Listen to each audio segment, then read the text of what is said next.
Hello, this is Gary at Jack Raven Bushcraft. Thank you for watching our video. So I did a video recently where I talked about the component parts of a bow drill set. So the spindle and the bow and the bearing block and the hearth board and the ember pan. And I talked a little bit about the different materials that you can use, different approaches to bow drilling, that kind of thing. So what I wanted to do now was to construct a bow drill set so that you can see the process. So I've collected up a few bits and pieces here that we can use. So I'm going to start with something that's something straightforward. So we'll just go with the bearing block. I've got a hornbeam branch here. Hornbeam's a particularly nice material. We've got lots of it in the woods around here.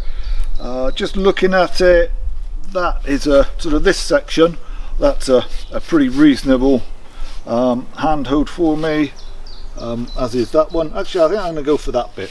So I'm just going to use my folding saw here and just do a couple of cuts down through. So a couple of butt cuts just to get the saw moving.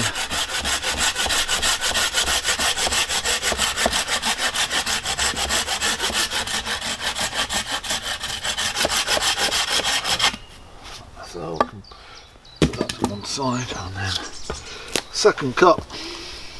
So right here.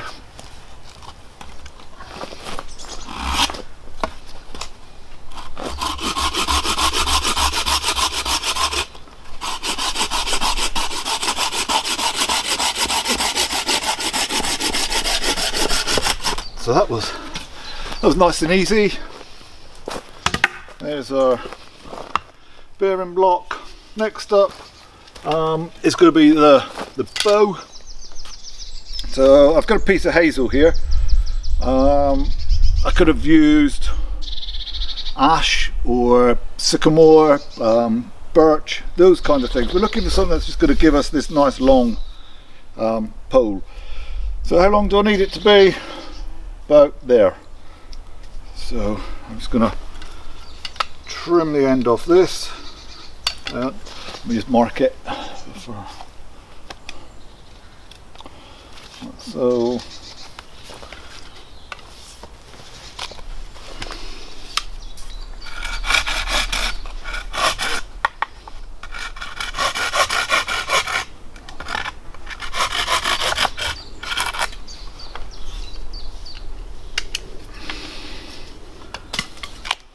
that's about the right length.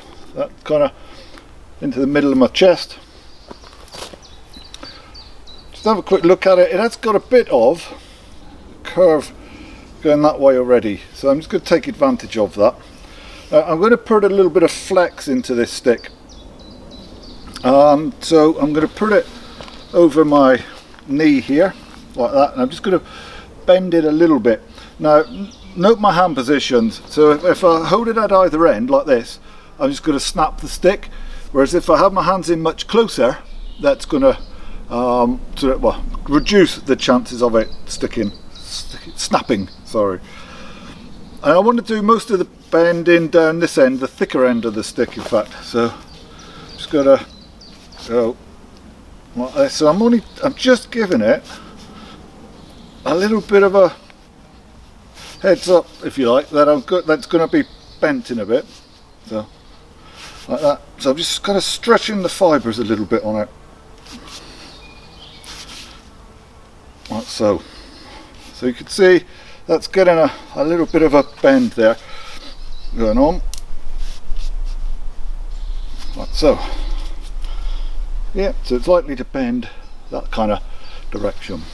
So now what I'm going to do is carve a couple of chevron shapes on the ends of my stick.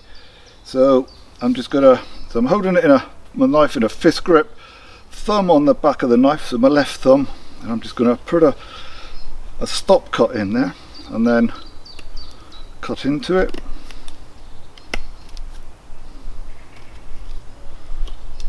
So stop cut, push in like that. and then another one to give it that chevron. Stop cut, push into it, stop cut, push in. So this needs to be deep enough for our string to sit in. What I've just done there, using the tip of the knife, is just sort of round that off a little bit. And now I could go down to the other end. I want to make sure I get these notches on the same plane, and now I could do the same thing again. Stop cut, push in, stop cut, push in, and then second side of my chevron, arrow shape, like so.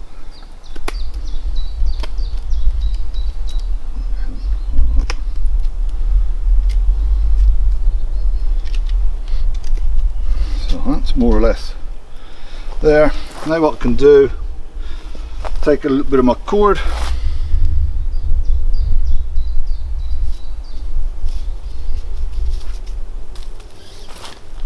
and just measure that out a sec. So, with just a little bit of slack on either end, so something like that is likely to do it.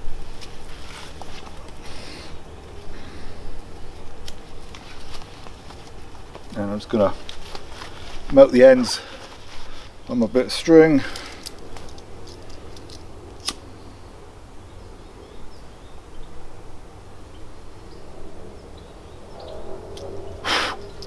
Cool it off before I touch it again. So this is the bit I'm going to use. This bit, I'm just going to hank it back up again for another time. So I tend to figure eight when I'm doing hanking cord, and then pop just a loop under it.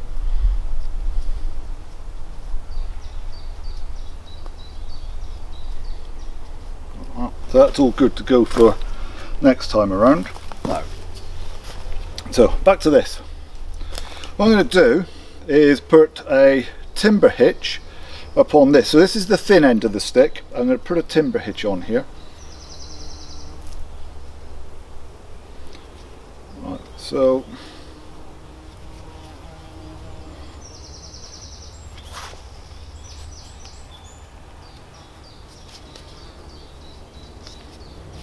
this end, what I'm going to do is a round turn and 2 half hitches. But what I need to do first is to get this bow to bend a little bit. So I'm just going to kneel down and sink my knee onto the stick, like so. So now as I put a little bit of weight on with my knee onto the stick, so I'm not trying to use my leg to do the bending of it rather than my arm muscles. And then as I get the bend, I just take the slack up on here like that. So a half hitch and then another half hitch. Hang on, I didn't really leave myself a lot of slack on that string, so a bit there.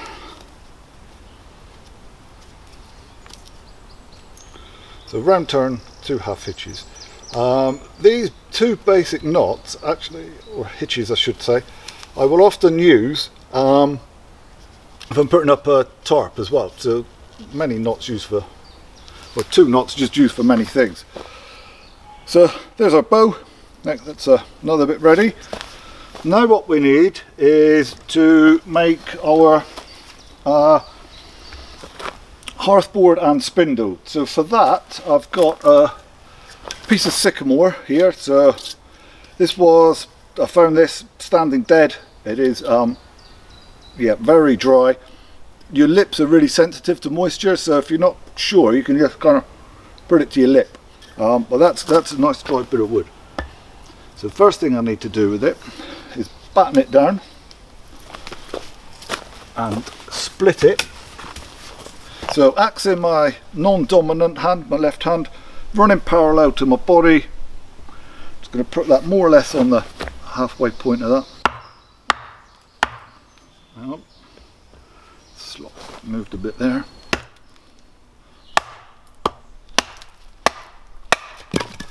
Like so. Now I can put one bit to one side for a second. This bit I'm just going to kind of axe down till I get a board about thickness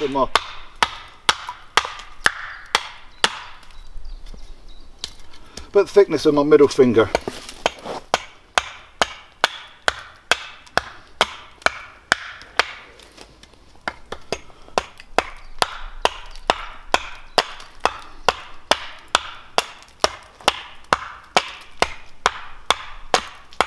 So if you watched the previous video where I spoke about there being two different approaches to, or at least two different approaches, one to make the board and the spindle from different materials, the other to make them from the same material.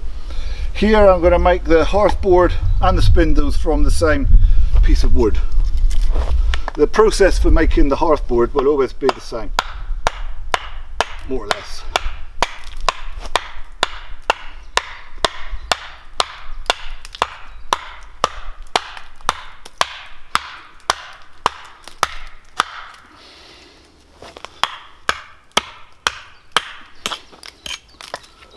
And I'm just going to level that off on the sides a bit so that it's got a more of a right angle.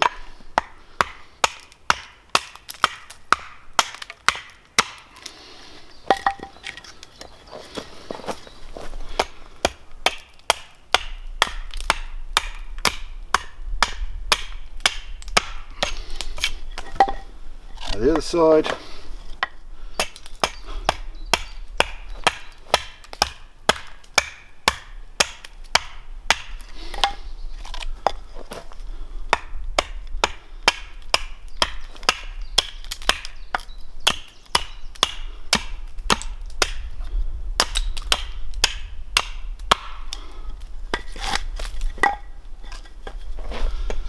Going to level that off a little bit on the back there.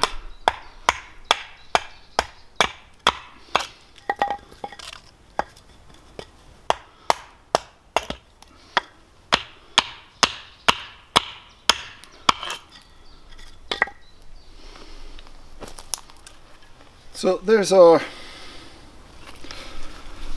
hearth board now. Put that to one side as well.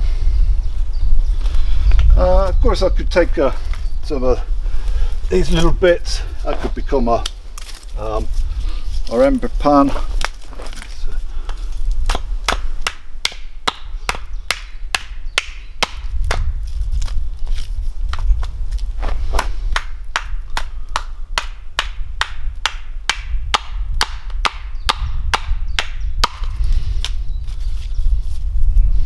That's likely to sit under. So now it is the spindle. So what I'm going to take is the other half of our piece of sycamore. What I'm going to do is split this down the middle again, so I'm going to end up with two pieces of wood left over. So these are going to be, this is half of it, I'm going to cut that in half again, so I'm going to end up with 2 quarters. Like so, and I'll just put that one to one side. So I've got so it's a triangle, you can see, so a 3-sided thing. So what I'm going to do now is just take the corners off this 3-sided thing and make it a 6-sided beast.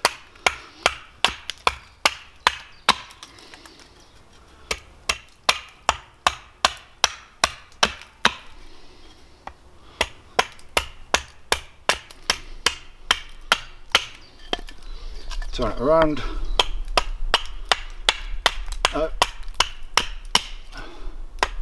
Once I got something that's 6-sided, what I need to do then is take the corners off of that, and you got something that's going to be more or less anyway 12-sided.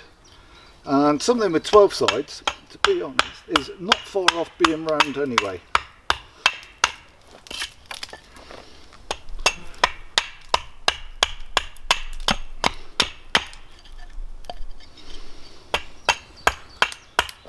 So I'm just going to keep axing away at this for a little bit longer.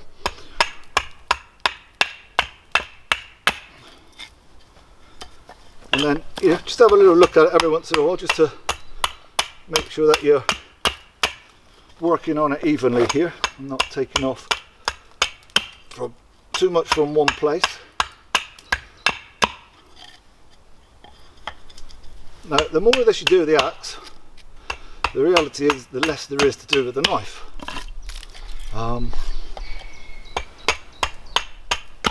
Like that. So got about that size now. So it is now time to, I'm going to swap over now, finish this off with my knife. Let's get the mask back on.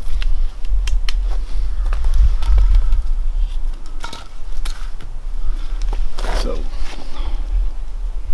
what I'm going to do with the knife now, so I've got it in this fist grip, and I'm going to do something that I would normally counter the gate. So I'm going to do some kind of power strokes.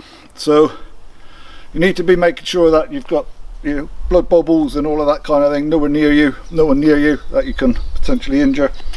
So basically I'm just going to bring the knife backwards and forwards. Every time I'm cutting here, every cut I make, I'm turning the wood a little bit, the stick in my hand, I'm turning it just a fraction. So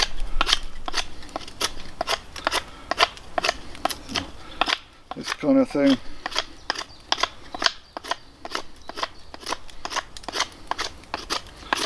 So it's a cut and turn, cut and turn. Like that.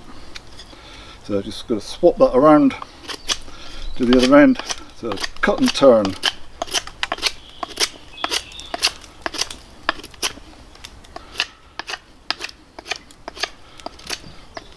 And I also, again, mentioned in the earlier video, if you were, those of you that have looked at it, in terms of dimensions, I normally go with a drill that's about length of my forearm. So this one maybe a little bit bigger than is entirely necessary, and I go with it being about middle finger diameter. So I've got a little bit more work to do on this one yet. Get down to that kind of diameter.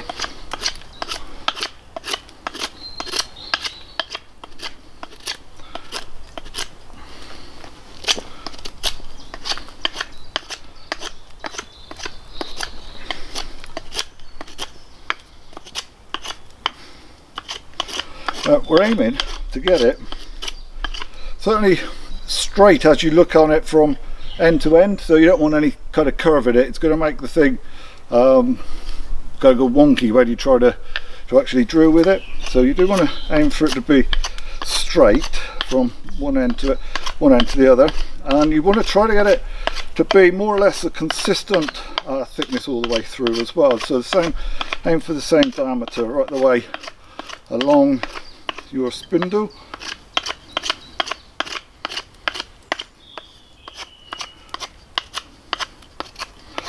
So as I say, it's just constantly turning it every time you bring the knife back for the next cut. Turn the stick in your hand.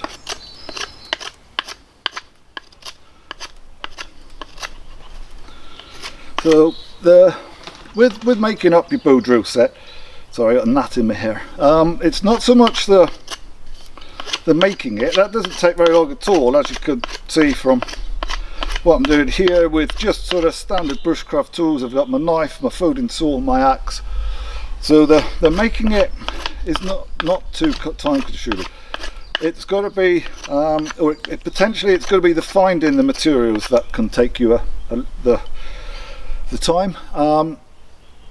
So the better you are at your tree identification, the better. And remember, because we're taking from standing dead, it might be that that most of the trees are alive and it's got just a dead limb on it. It might be that the whole thing's dead.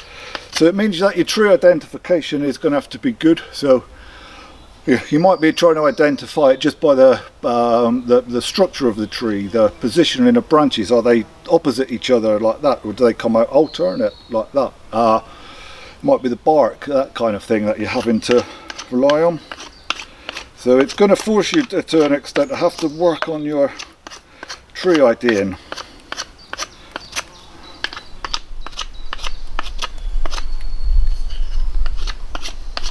This one's nearly there now in terms of the diameter.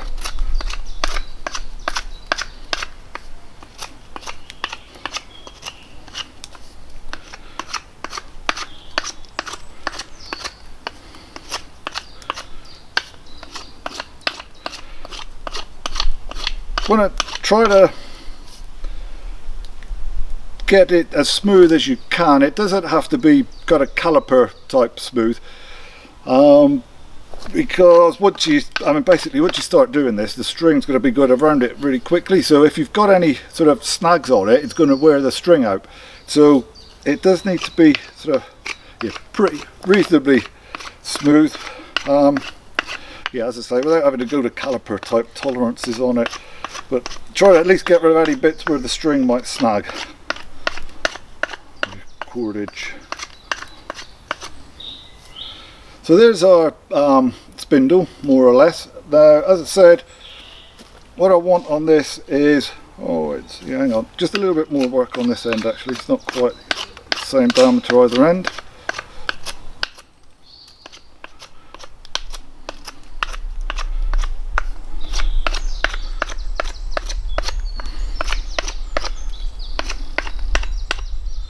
That's a bit better.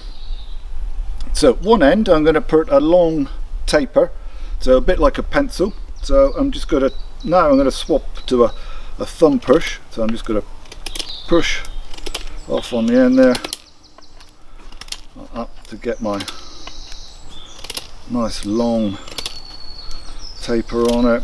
And I do go for a long taper on a spindle, mostly because this is the top end, and I want to make sure that we don't have an awful lot of friction going on at this end. I just want to have as little friction as possible, and that long taper I find helps to reduce the time it takes for the friction to build up on it. So getting there now.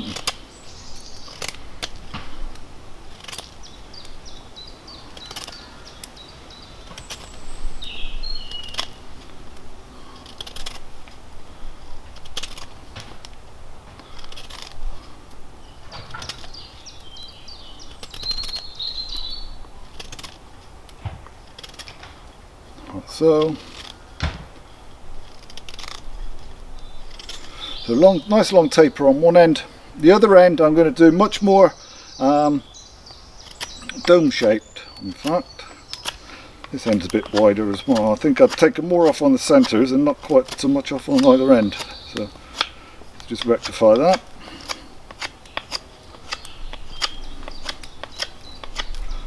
So this end is going to become more dome shaped. So again, I'm just going to do a thumb push. I'm going to go back about 1 centimetre from the end and just thumb push off there.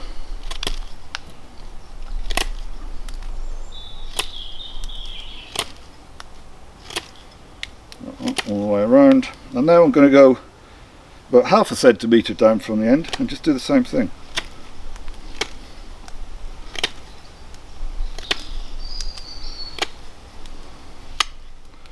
And a little bit further up again.